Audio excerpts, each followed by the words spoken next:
마지막 절까지 시편 50편 1절에서 23절 한 절씩 말씀 받겠습니다.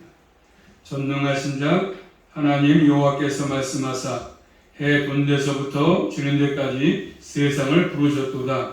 온전히 아름다운 시온에서 하나님이 빛을 발하셨도다.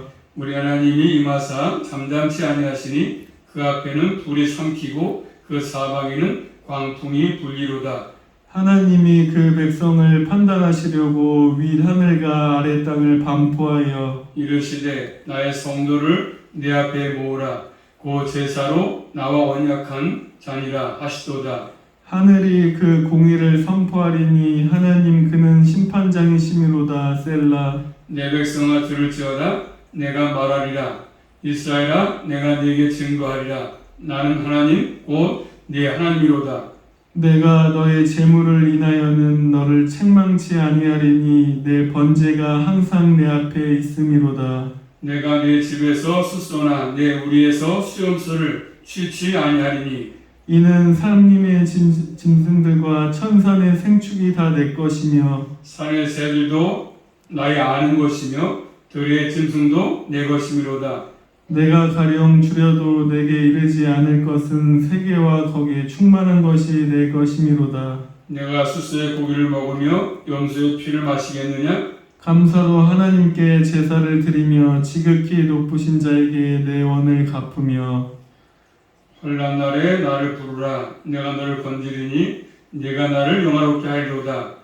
악인에게는 하나님이 이르시되 내가 어찌 내 율례를 절하며 내 언약을 내 입에 두느냐. 내가 교훈을 미워하고 내 말을 내 뒤로 던지며 도적을 본즉 연합하고 간음하는 자와 동류가 되며 내 입을 악에게 주고 내 혀로 괴사를 지으며 앉아서 내 형제를 공박하며 내 어미의 아들을 비방하는도다. 네가 이 일을 행하여도 내가 잠잠하였더니 네가 나를 너와 같은 일로 생각하였도다.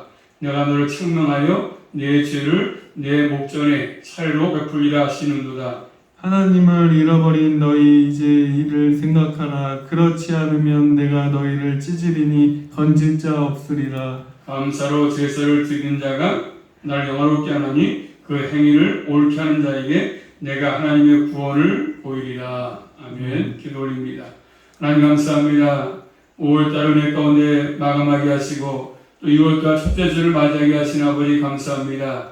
아버지께서 6월달도 함께 하셔서 우리 모두가 주 앞에 예배할 때마다 아버지께서 은혜를 공급해 주시고 또 6월달도 가정과 모든 것들 주께 맡기겠사오니 함께함으로 우리 모두가 승리의 삶을 이어갈 수 있도록 은혜를 충만하게 베풀어 주시옵소서. 오늘 이 시간 예배를 통해서 저희들에게 은혜로 충만하게 허락하시고 하나님께서만이 모든 것들을 주관하심으로 끝까지 진리 가운데 저희를 살아갈 수 있도록 인도해 주시옵소서. 예수 그리스도 이름으로 감사하며 기도 올리옵나이다. 아멘. 제목 따라하겠습니다. 감사로 제사를 드리라. 감사로 제사를 드리자. 이 시편 50편은 아삽의 시로 되어 있죠. 아삽의 시. 이 시편에 아삽의 시가 총 12편이 나옵니다. 13편부터 83편까지가 11편이 나오고 오늘 본문의 말씀이 한 편이 아삽의 시입니다. 이 아삽이라는 사람은 해만의 형제죠. 해만의 형제로서 해만의 오른편에서 우측에서 항상 하나님의 전에서 여호와의 성전에서 찬송하는 직분을 맡은 사람이지 않습니까? 찬송하는 직분. 이런 것들이 역대상 6장 30절에 나오고 있습니다. 그리고 이 다윗에도 주로 하나님께 예배에 견디어 있어가지고 찬송하는 직분을 맡았습니다. 그리고 솔로몬 때도 마찬가지였습니다. 이 일을 감당했습니다. 아삽이라는 사람은 다윗과 솔로몬 때에도 하나님의 성전에서 찬양했던 직분을 맡은 사람이었습니다. 하나님의 나라를 위해서 아주 귀중한 일을 맡은 사람이었습니다. 이 시편 50편은 교훈을 주고자 하는 지혜의 시의 성격에서 지혜의 시. 하나님께서 이 아삽의 시를 통해서 하나님께서는 어떠한 성격의 제사를 드려야 하는가 잘 가르칩니다. 오늘 말하면 어떻게 하나님께 예배드릴 것이냐. 아삽은 하나님 앞에 예배드려 나온 사람들 많이 밖에 있어. 성경에 이랬으니까 그들에게 하나님을 진정으로 영화롭게 하는 참된 대사가 무엇인가를 하나님의 뜻을 전해주고 있지 않습니까? 자, 첫 번째로 하나님 6절 말씀이니까 심판장이시다 하나님, 심판장 하나님. 1절부터 6절까지 보시면 한 단락을 보시죠. 한 단락. 1절에 하나님을 전능하시다 말씀하시면서 요한에서 말씀했다고 시작하지 않습니까? 말씀했다. 전능하신 자가 말씀했다. 하나님은 전능하십니다. 엘사다이, 전능하시다. 이 전능하다는 말은 강하다, 힘이 세다 그런 뜻을 갖고 있습니다. 하나님의 힘은 무한하시고 영원하고 불변합니다. 그래서 이런 하나님께서 말씀하기 때문에, 말씀이기 때문에 또 누구도 그렇죠. 분할 수 없고 그 말씀에 무게가 있고 누구든지 따르지 않을 수 없다는 것이죠. 그런 분께서 말씀을 하고 있기 때문에 하나님께서는 1절 말씀이니까 해 돋는데서부터 지는 데까지 세상을 불렀다고 말씀하죠. 해 돋는데서부터 해 지는 데까지 존재하는 모든 사람을 불렀다. 그런 걸 볼 수 있습니다. 해 뜰 때부터 해 지는 데까지 세상은 모든 것을 목격하기 때문에 이런 표현을 쓴 거 아니겠습니까? 자, 세상을 부르신 하나님께서는 특별히 2절 말씀이니까 온전히 아름다운 시온에서 빛을 비춘다고 말씀하십니다. 시온에서 오셔서 빛을 비추는 하나님의 것을 말씀하지 않습니까? 빛을 비추시는 것은 결국 신현을 말씀해요. 신현. 빛 가운데 임하시는 하나님이신 것을 말씀하십니다. 그리고 3절 말씀을 읽으시는데 우리 하나님이 임하사 하나님이 오신다 말씀하죠. 하나님이 오셔서 잠잠하지 아니하신다고 말씀하십니다. 하나님은 삼키는 불을 동반하시면서 사방의 광풍을 동반하고 있습니다. 이 불은 하나님께서 임재했음을 나타내는 것이죠. 임재하심. 임재했을 때 나타났던 것입니다. 그래서 구약성경 출애굽기 19장 16절부터 19절 말씀 보시면 불은 하나님이 임재할 때 나타났던 것입니다.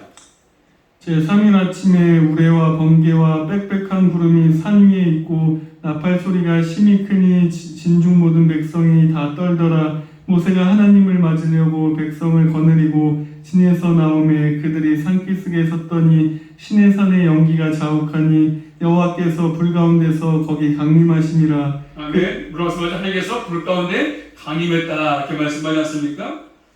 그래서 항상 이게 불은 하나님 임재하실 때 나타났던 것입니다. 하나님이 강림하실 때, 그러니까 불과 광풍은 시내산에 임재하신 하나님을 기억하게 하시는 것들입니다. 이렇게 하나님께서 이런 것을 동반하시면서 나타나신 오신 이유가 뭡니까? 오신 이유를 말씀하는데 4절 말씀하니까 하나님이 그 백성을 판단하기 위해서, 자기 백성을 판결하기 위해서입니다. 오신 이유가 자기 백성을 판단하기 위해서. 하나님께서 1절에 세상을 부르셨지만 초점 뭡니까? 자신의 백성에 있다. 하나님의 관심과 초점은 하나님의 백성에 있다고 말씀하셨습니까? 하늘과 땅을 증인으로 소환하시면서, 그리고 구약성경 이사야서 1장 2절도 말씀하니까 하늘이여 들으라 땅이여 귀를 기울여 이렇게 말씀했습니다. 하나님 항상 자기 백성이 말씀할 때마다 하늘과 땅을 증인으로 부르시면서 말씀하십니다. 하늘과 땅이 증인으로 있기 때문에 하나님의 심판 판결을 피할 사람이 아무도 없다고 말씀하십니다. 이 자신의 백성을 5절 말씀하니까 나의 성도라고 부르고 있습니다. 나의 성도 부르시면서 제사로 나와 언약한 자라 말씀하십니다. 그러므로 성도는 하나님과 언약 관계 가운데 있는 백성이죠. 하나님과 언약을 맺은 백성입니다. 하나님께서는 자신과 언약을 맺은 백성을 판단하기 위해서 이 땅에 오셨습니다. 백성들을 재판정으로 부르셔가지고 판단을 내리십니다. 5절까지 말씀드렸습니다. 이어서 6절 말씀이니까 하나님의 판단의 성격을 말씀하시는데 하늘이여 그 공의를 선포한다 말씀하십니다. 그리고 하나님은 심판장이라고 말씀하지 않습니까? 심판을 위해서 좌정하시는 하나님이십니다. 아주 엄미하신 하나님의 모습을 보여주고 있지 않습니까? 하나님께서 재판하시는데 하나님의 재판은 아주 공의롭게 이루어집니다. 하나님께서는 하나님의 언약 백성들이 이 땅에서 하나님과 관계에서 행하신 모든 일을 다 알고 계십니다. 그러므로 하나님의 심판을 피할 수 있는 삶은 아무도 없습니다. 하나님의 심판을 피할 사람은 아무도 없습니다. 하나님은 정확하게 아주 공의롭게 우리의 삶을 판단하실 것입니다. 신약 성경 고린도서 5장 10절 말씀 보니까 이렇게 말씀하십니다. 한번 따라하겠습니다. 우리가 다 반드시 그리스도의 심판대 앞에 드러나 각각 선악간에 그 몸으로 행한 것을 따라 간다고 말씀합니다. 우리가 반드시 심판대 앞에 드러나가지고 각각 선악간에 그 몸으로 행을 따라서 간다고 말씀하십니다. 또 로마서 14장 10절 말씀이니까 우리가 다 하나님의 심판대 앞에 서야 한다고 말씀하십니다. 그래서 각 사람이 자신이 한 일을 하나님께 짓고야 됩니다. 짓고 내가 이러한 삶을 살았습니다. 짓고 하는 것이죠. 장차 예수님께서 재림할 때 있을 일이겠지만 이 시편 50편은 우리가 알고 하나님의 심판을 한 부분을 보게 하지 않습니까? 특별히 하나님께 드리고 있는 예배, 우리가 지금 드리고 있는 예배가 어떠한 예배인지 어떠한 것을 가지고 드리는지 하나님 다 보고 계십니다. 우리가 하나님께 드리는 예배도 하나님 다 하나님께로부터 판단을 받아내는 것입니다. 예배를 잘 드렸는지, 믿음으로 드렸는지, 그냥 형식적으로 예배를 드렸는지를 하나님 다 판단을 한다고 말씀하십니다. 이 사실을 기억하고 우리는 항상 예배드릴 때마다 신령과 진정으로 예배할 수 있기를 주님의 이름으로 축복합니다. 하나님은 심판하신다고 말씀합니다. 심판장이십니다. 또 두 번째로 14절 말씀이니까 우리가 감사로 하나님께 제사를 드리라고 말씀하십니다. 14절. 특별히 7절 말씀이니까 내 백성아 말씀하시면서 하나님의 언약 백성을 부르지 않습니까? 내 백성아. 그러면서 들을지어다 내가 말할 것이다 이렇게 말씀합니다. 1절에서도 하나님께서 말씀함을 시작했는데 7절도 하나님께서 말씀하시고 있지 않습니까? 나는 하나님 곧 내 하나님이라 말씀했습니다. 하나님과 언약 관계 가운데 있는 것에 쓰는 표현이지 않습니까? 하나님은 언약의 하나님이십니다. 그리고 자신의 백성과 언약을 맺었기 때문에 그들을 부르시고 그리고 증거하십니다. 그리고 또 8절 말씀이니까 하나님께서 그들이 드린 재물 때문에 책망하지 않습니다. 그들이 드린 번제가 항상 하나님께 있다고 말씀하지 않습니까? 자, 번제를 항상 하나님께 드렸음을 의미합니다. 그런데 문제는 뭐겠습니까?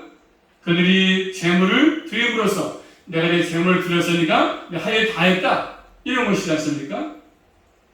자, 그런데 그들이 재물을 드린 것이 문제가 되는 것이 아니라 그들이 재물을 드릴 때 어떠한 성격으로 드린 것이냐, 어떤 마음을 가지고 재물을 드린 것이냐, 그게 문제가 되는 것이지 않습니까?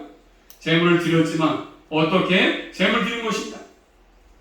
하나님께서는 그 사람을 드린 재물만 보시는 것이 아니라 그 재물을 드린 그 사람의 성격, 내적인 성격, 그 사람의 믿음을 보는 것입니다. 하나님께서는 드렸던 재물만 보시는 것이 아니라 그 재물을 드렸던 사람의 그 마음, 자세, 믿음이 있느냐? 이 말씀은 번제를 드리지 말라는 뜻이 아니지 않습니까? 하나님께 재물을 드리지 말라는 뜻이 아닙니다. 그 재물을 드릴 때 어떠한 마음을 가지고 어떠한 생각을 가지고 어떠한 성격으로 그 예물을 드렸는가를 중요히 보는 것입니다. 그래서 우리 하나님은 9절 말씀 보시면 같이 볼까요? 9절 말씀 시작. 내가 내 집에서 수소나 내 우리에서 수염소를 치지 아니하리니. 하나님께서 오늘 말씀하죠. 내 집에서나 수소나 내 우리에서 수염소를 내가 취치 아니한다고 말씀하십니다. 하나님께서는 이런 모든 짐승들이 필요해서 재물을 드리는 것이 아니지 않습니까? 내가 수소가 필요하다, 염소 필요하다, 드리라 그런 것이 아니지 않습니까? 왜냐하면 10절, 11절 말씀이니까 모든 짐승들, 가축들, 산의 새까지 다 내 거다 말씀하지 않습니까? 다 하나님의 소유입니다, 소유. 천지를 창조하신 분이 하나님이기 때문에 온 나무를 다 하나님의 것입니다. 그래서 하나님께서는 그래서 염소가 필요해서 또 수소가 필요해서 드리는 것이 아니지 않습니까? 하나님의 그런 짐승이 필요한 것이 아니지 않습니까? 그래서 12절 말씀을 하니까 내가 가령 이런 말 써가지고 저 가령 하나님이 그럴 리 없지만 사람의 표현을 써가지고 내가 줄일지라도 내게 이르지 않을 것은 말할 필요가 없다지 않습니까? 세기가 거기 충분하고 다 내 거기 때문에 가령 내가 배고프다 할지라도 줄일지라도 그런 모든 것들이 다 내 것이다. 짐승이 다 내 것이고 새까지 다 내 것이다. 하나님께서 지금 배고파서 뭐가 없어서 굶주려서 이런 것들을 요구하는 것이 아니지 않습니까? 그렇기 때문에 13절에 하나님이 질문하십니다. 이 질문에 우리가 답을 할 필요가 있습니다. 같이 보겠습니다. 말씀 13절 시작. 내가 수소의 고기를 먹으며 염소의 피를 마시겠느냐? 내가 수수의 고기를 먹으며 염소의 피를 마시겠냐? 질문하십니다. 우상을 숭배하는 사람들은 자신이 섬기는 신이 이렇다고 생각하겠지만 하나님은 그런 분이 아니지 않습니까? 하나님은 물질 자체만을 가지고 이렇다 저렇다 하실 분이 아니십니다. 어떤 사람은 또 말하기를 하나님은 1,000원짜리보다 10,000원짜리를 더 좋아하신다고 말씀하는데 하나님은 그런 분이 아니십니다. 그렇게 하나님을 의혹해서 말해서는 안 되는 것이지 않습니까? 하나님께서 보시는 것은 그것이 어떠한 성격일 것이냐, 결국 어떤 액수가 문제가 아니라 그 드릴 때 하나님 앞에 믿음으로 드리는 것이냐 아니면 형식으로 드리는 것이냐 그 자체를 중요하게 본다는 것입니다. 하나님께서 원하시는 것이 뭐겠습니까? 본 말씀 14절 15절 말씀 보시면 감사로 하나님께 제사를 드리며 지극히 높으신 자에게 내 서원을 갚으며 환난 날에 나를 부르라. 내가 너희를 건지리니 내가 나를 영화롭게 하리로다. 아멘. 하나님께서 요구하시는 뭡니까? 결국 참된 제사는 감사로 드리는 것이다. 감사. 하나님께 감사함으로 제물을 드리는 것이냐, 하나님 감사함으로 예배를 드리고 있는 것이냐는 것입니다. 하나님이 어떤 분이신지를 알아야 또 은혜를 깊이 깨달아야 하나님께 이 뜻을 알고 감사함으로 제사를 드릴 수 있는 것이고 예배를 드릴 수 있는 것이죠. 제물을 드릴 수 있는 것입니다. 지극히 높으신 하나님께 소원했으면 반드시 갚으라고 또 말씀을 하십니까? 그래서 결국 하나님께 이렇게 제사를 드릴 때 감사함으로 드리는 것들이 필요합니다. 그리고 또 뭐라 말씀하죠? 환난 날 말씀하죠? 주님께 믿음으로 살아도 환난 날이 있을 수 있다. 어려움이 있을 수 있다고 말씀합니다. 그럴 때 실망하지 말고 하나님께 나아가서 하나님을 부르라고 말씀하지 않습니까? 그럼 하나님 건진다고 말씀하십니다. 하나님께 드리는 제사에서 가장 중요한 게 뭐겠습니까? 자신이 얼마나 성성을 다해서 드렸냐 이것이 아니고 또 얼마나 많은 양을 드렸냐 이것도 아니지 않습니까? 과연 하나님께서 기뻐하시는 감사가 있느냐 참으로 중요합니다. 감사함으로 드린 것이냐. 하나님이 기뻐하시는 감사가 없는 제사라면 하나님께서 기뻐하지 않을 것입니다. 형식에 지나치지 않은 제사 아니겠습니까? 우리 장로교회 하이델베르크 의리문답 9절 보시면 죄와 그로 인한 비참함을 알고 죄와 비참함에서 우리를 구원하신 예수 그리스도를 믿는다면 그 사람은 하나님께 감사의 삶을 산다고 했습니다. 나 같은 죄인이 구원받은 것을 안다면 하나님께 감사할 수밖에 없다. 감사. 하나님께 감사의 삶을 드리는 것은 십계명을 지키고 살고 기도의 삶을 사는 것이라고 했습니다. 결국 감사는 은혜에 대한 인식이죠. 아, 나 같은 죄인이 구원을 받았구나. 예수의 피로. 알면은 결국 그 삶에서 감사가 나올 수밖에 없는 것입니다. 제사는 하나님께서 자신의 백성을 만나기 위해서 내신 것이거든요. 그럼 하나님께서 받아 주신 것이 얼마나 큰 은혜겠습니까? 이 은혜에 대한 깨달음에서부터 감사가 나오는 것입니다. 그러므로 참된 감사가 있는 사람은 자신을 하나님께 드리며 삶을 살아가시는 겁니다. 자신의 모든 것이 하나님의 것임을 진정으로 고백하는 신앙이 있다고 말씀하십니다.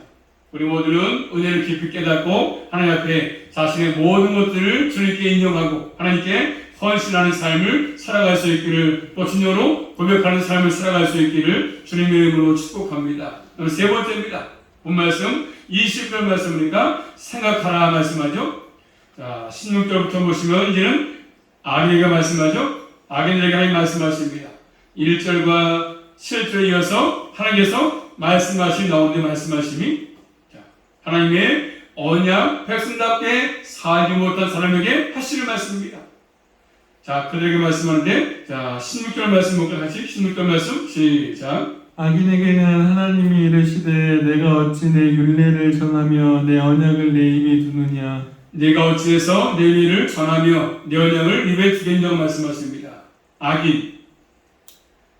악인들은 지금 이 악이라는 사람들은 율례를 가르치고 전하지 않습니까? 하나님의 말씀을, 율례를 암송도 하고 전하기도 합니다. 언약을 입에 둔 사람입니다.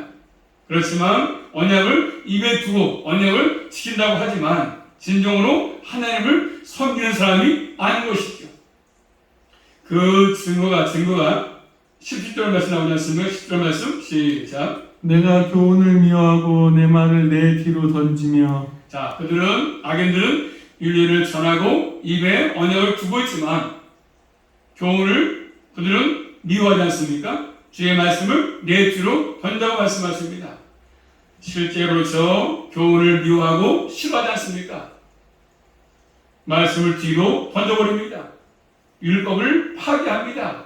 외식이죠. 입으로는 주님을 섬긴다고 하면서 말씀을 전한다고 하면서도 실제로 저 주님을 섬기지 않냐고 주님을 교훈을 미워하는 사람들, 말씀을 뒤로 던지는 사람들이지 않습니까?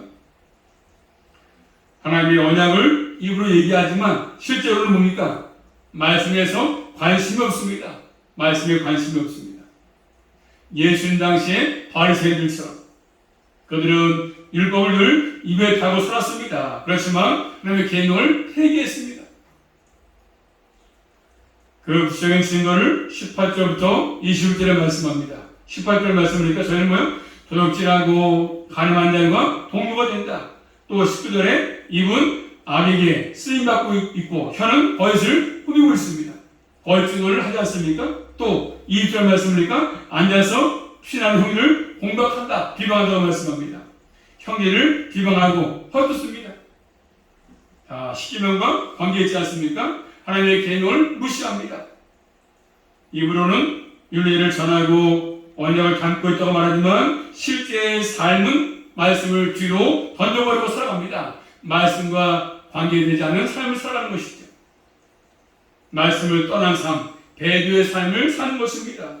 이유로만 잘 있는 것처럼 하지만 실제로는 말씀을 떠난 배교의 삶을 사는 것입니다.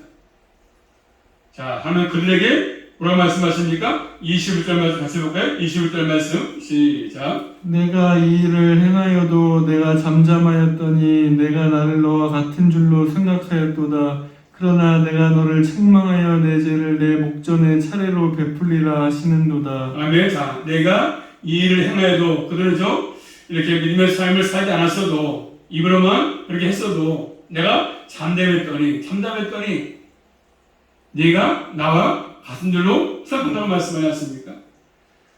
악한 일을 행하여도 하나님께서 잠잠하고 계십니다.